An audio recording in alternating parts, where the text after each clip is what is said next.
안녕하세요. 낭독 부부입니다. 책 읽기를 좋아하는 남편과 언제부턴가 책과는 거리가 멀어진 아내가 슬기로운 중년 생활을 위해 책 읽기를 시작했습니다. 여러분들의 많은 응원 부탁드립니다. 오늘 여러분들께 들려드릴 첫 번째 책은 정신분석 전문의 김혜남이 쓴 오늘 내가 사는 게 재미있는 이유입니다. 초판은 2015년 3월이고요. 출판사는 갤리온입니다. 이 책은 지은이 김혜남이 30년간 정신과 의사로 일하고 15년간 파킨슨병을 앓으며 비로소 깨달은 인생의 지혜가 담겨져 있습니다. 저서로는 30살이 심리학에게 묻다, 심리학이 30살에게 답하다, 어른으로 산다는 것 등이 있습니다. 지은이는 프롤로그에서 이렇게 말합니다. 하나의 문이 닫히면 또 하나의 문이 열린다. 그러니 더 이상 고민하지 말고 그냥 재미있게 살아라. 그럼 남편과 함께 읽어보도록 하겠습니다. 내가 충고를 잘 하지 않는 까닭. 충고는 기본적으로 너는 틀렸다라는 뉘앙스를 품고 있다. 사람은 누구나 자기가 틀렸더라도 막상 그것을 지적하면 그 사실을 인정하기 싫어할 뿐더러 청개구리처럼 엇나가고 싶어 한다. 나도 충고를 들으면서 엇나가고 싶은 마음을 느꼈었다. 그러니까 내가 충고를 하지 않는 첫 번째 이유는 내가 충고를 들었을 때 싫었기 때문이다. 내가 싫은 건 남도 싫은 법이다. 그리고 아무리 충고를 해줘도 그 충고가 들리지 않을 때가 있다. 그럴 때는 듣고 싶은 말만 듣고 결국엔 자기가 하고 싶은 대로 하게 되어 있다. 그러니 충고는 웬만하면 하지 않는 것이 좋다. 10년 전과 지금의 내가 달라져 있기를 바라는 것. 적어도 같은 문제를 놓고 똑같은 고민을 되풀이하는 게 아니라 더 현명하게 대처하고 싶은 것. 그것은 누구나 바라는 일이다. 하지만 사람이 쉽게 변하지 않는다. 나 또한 어떤 문제에 맞닥뜨렸을 때 10년 전 썼던 방법을 그대로 쓸 때가 있다.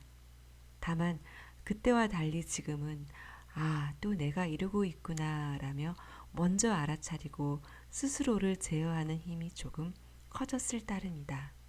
그만큼 사람은 쉽게 변하지 않는다. 그러므로 누군가에게 충고를 하고 싶다면 그를 내 생각대로 통제할 수 있을 거라는 환상부터 버려야 한다. 어차피 그는 당신의 충고를 듣지 않을 것이다. 그러니 그냥 가만히 그의 이야기에 귀를 기울이고 난 후 조심스레 당신의 의견을 말해주어라. 그리고 결정은 그에게 맡겨라. 그가 설령 잘못된 길을 선택하고 나중에 그것을 후회할지언정 그것은 그의 몫일 뿐이다. 내가 젊은 시절로 돌아가고 싶지 않은 이유. 말하기 부끄럽지만 10대 때는 나이 든 사람들을 보면 무슨 재미로 이 세상을 사나 생각했었다. 표정 없는 지친 얼굴 위에 깊게 패인 잔주름이 고된 세월과 그들의 시름을 말해주는 것 같았다. 그래서 저렇게 살 바엔 차라리 늙기 전에 죽고 싶다는 생각을 하기도 했다. 그런데 어느새 나도 그만큼 나이를 먹어버렸다. 내 몸과 마음 구석구석에는 세월의 흔적들이 새겨져 있다. 그러나 다행히 10대 때 품었던 두려움은 괜한 것이었음을 알게 되었다. 나는 지금도 산다는 게 너무도 재미있고 흥미롭다. 그래서 만일 10대 때의 나처럼 생각하는 아이를 만난다면 자신 있게 얘기해주고 싶다. 나이 든다는 것은 그렇게 무섭고 슬픈 일은 아니란다. 그건 나름대로 참 좋은 일이야. 세월은 젊음을 앗아가지만 그만큼의 다른 선물을 주거든.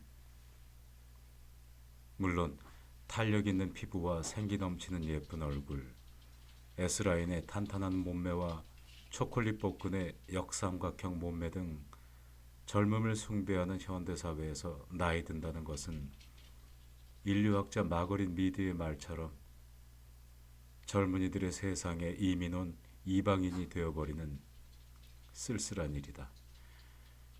그럼에도 나보고 다시 젊은 시절로 돌아가고 싶냐고 묻는다면 대답은 노다. 다시 그 시절의 예민함이나 방황, 열정이 가져다주는 고통을 경험하고 싶지 않기 때문이다. 오히려 난 지금이 좋다. 세월을 거치며 단단해진 나 자신이 좋고 세상에 대한 좀 더 깊은 이해와 웬만한 일들은 수용할 수 있는 여유로움을 얻게 되어 편안하다. 어떻게 살아야 행복한지, 내 삶에 진정으로 중요한 게 무엇인지 볼 수 있는 눈 또한 세월이 내게 준 소중한 선물이다.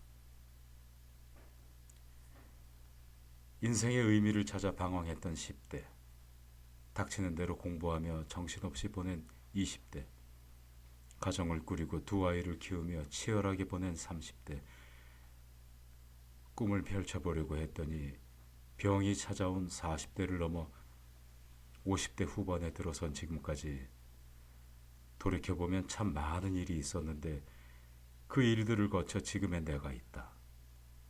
나는 그 시간들이 빚어낸 살아있는 조각품이다.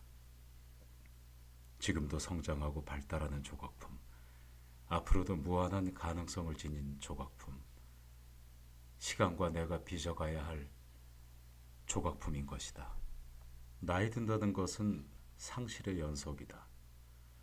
건강을 잃고 직업을 잃고 경제적인 능력을 잃고 사랑하는 사람들을 잃는 과정이다. 여러 가지 상실 중 가장 견디기 힘든 건 아마도 자존감의 상실일 것이다. 사회에서 주변으로 밀려나고 더 이상 맡아야 할 역할이 없어진다는 것은 노인들에게 큰 상처를 준다. 그런데 이러한 상실을 받아들이지 못하면 다시금 자신의 위치를 되찾고자 욕심을 부리게 된다. 조그만 일에도 무시당하는 것 같아 버럭 화를 내고 버릇없다며 아랫사람들을 야단치기 일쓰고 세상이 노인을 우습게 알고 공경할 줄 모른다고 불평이 많아진다. 그렇게 스스로를 젊은 사람들이 가까이 하기에 더 어려운 사람으로 만들고 만다. 나이 들수록 욕심이 많아지는 것은 잃어버리는 것에 대한 불안과 살 날이 얼마 남지 않았다는 두려움 때문이다. 그러나 노인은 젊음을 잃어버리는 것이 아니라 젊음을 그 안에 간직하고 있다. 노인은 그가 살아왔던 길과 우리가 살아가야 할 길을 온몸으로 보여준다. 봄, 여름, 가을, 겨울을 다 경험하고 그 풍경들을 기억하고 있으면서 그 기억들이 몸으로 배어나와 사계가 어우러진 한 폭의 그림을 이룬다. 이것은 나이 든 사람만이 누릴 수 있는 특권이다. 또 노인이 되면 기억력이 나빠지고 치매가 오는 게 당연하다고 알고 있지만 이는 사실과 다르다. 최근 연구에 따르면 꾸준히 활동하고 적당한 영양이 공급된다면 지능이 80세까지 발달한다고 한다. 인생 후반부에도 충분히 변화하고 성장하고 성숙할 수 있다는 말이다. 미국의 시인 헨리 롱펠로는 친구와의 일화를 통해 나이 들어도 계속 성장하고 성숙해지는 노인의 모습을 단적으로 보여준다. 하루는 친구가 나이보다 젊어 보이는 롱펠로에게 말했다. 이보게 친구, 오랜만이군. 그런데 자네는 여전히 젊군 그래. 그 비결이 뭔가? 롱펠로가 답했다. 저 나무를 보게나. 이제는 늙은 나무지.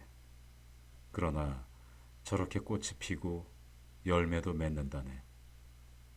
그것이 가능한 건 그래봬도 저 나무가 매일 조금이라도 계속 성장하고 있기 때문이야. 나도 그렇다네. 나이가 들었어도 매일매일 성장한다는 마음가짐으로 살고 있다네.